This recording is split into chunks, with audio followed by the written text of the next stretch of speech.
Pick your heels up, bring them out and down. Pick your right big toe up and turn it out a little, and your left big toe, turn it up just about 1.5 inches. So make sure you make contact with your big toe. It's very important. Press your big toe down, press your inner heel down. Place your hands, bring your arms out and around. Think of your arms sweeping around. As you sweep around, you want to find your groove in your spine. You place your fingers in the groove in the spine. Now, you don't want a really, really, really deep groove. That means you're jacking your back up and you're overarching. If you don't have a groove, you'll see the bones along the spine sticking out. So you don't want that either. You want to find your fingers feeling the little groove, the little indentation there, and then you know when you feel your fingers in the groove that you're bending from the hips and not from the waist. This is waist bending. This is hip bending.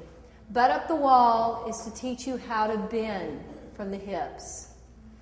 So here we go. Now, with your fingers in the groove, relax your chest and your belly. Soften your knees and gently turn your thighs out a little without losing the contact of your big toe and your heel.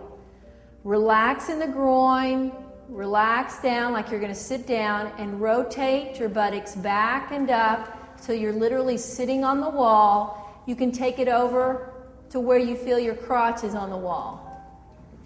At this point, you can rest your arms on the chair, keeping the spine straight. You want to feel the weight throughout the foot, but most of all, you want to feel the back of your legs working, and you want your buttocks up on the wall. If you are bending at the waist, your spine will be arched in the wrong way. You'll see the vertebra sticking up, and you'll be flexed at the waist. If you're bending at the hips, you'll feel tension behind your legs, and you'll be relaxed more in your spine. Now, coming up out of butt up the wall, you can begin to come up. You don't lift your chest, so it's nice to keep your hands on your chest.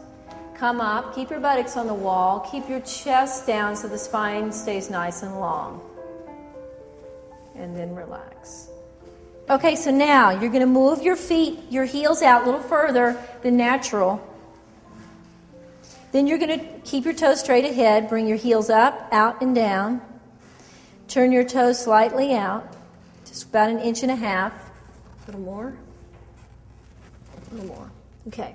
Then bring your arms out and around so that you can place your hands on your back to open the shoulders. Soften the knees. Turn the thighs out, but don't lose contact with the big toe. So it's a gentle turn out of the thigh and a good holding of the big toe and the inner heel. Then relaxing the belly and relaxing the chest, you relax down like you're going to sit, but then you begin to take your buttocks and weight way back as you put your buttocks on the wall. Keeping the spine nice and long. Then place your hands on the chair. So once you're in butt up the wall, you can kind of relax, and then you can bring your buttocks up a little bit more where you feel the hamstring stretch, but you feel some lengthening in the spine as well. Then at this point, if you want to do a little rib tilts are just to keep you from sagging in the low back. And then up at the shoulders, gently just let your shoulders relax down. The spine is nice and long, and you're very stable in this position. So this is how to bend. Anytime you bend or lift, this is how to do it. Laundry. It's not something we like to do. We really don't like to fold it. We don't like to carry it. We don't like anything about it, but we got to do it. And actually, it doesn't have to be a pain. It doesn't have to be a pain in the back, pain in the butt. Matter of fact, let's take the pain away. Okay, so here's my laundry basket, and I'm going to load a few things in this basket. So we get back to the bending. We get back to what you learned with butt up the wall. I'm going to be taking my thighs back, spine nice and straight, feeling a good stretch in here. So I'm going to take a couple of things. I'm going to bend over and put them down. I'm I'm loading this thing up. I could put it up on the bed and load it, but then I wouldn't get a good stretch with my hamstrings. And now what I'm going to do is I'm going to pick it up. I can pick it up this way. I can pick it up this way. But what we're going to do is I'm going to take it and put it on my shoulder. So you have to figure out which shoulder you like to put things up on, and you have to figure out which way you want the basket. It depends on the size and you, okay? So here we go. I'm going to pick it up, and I put my hand underneath here. And then I'm going to put it on my shoulder and hold it. Now, you can't have it too heavy, especially early on, because you have to have the strength to bring this up to your shoulder. This is a really common weakness of a lot of folks in our society. Bringing things up over our head is a difficult thing to do, but it's really good for your neck and your shoulders.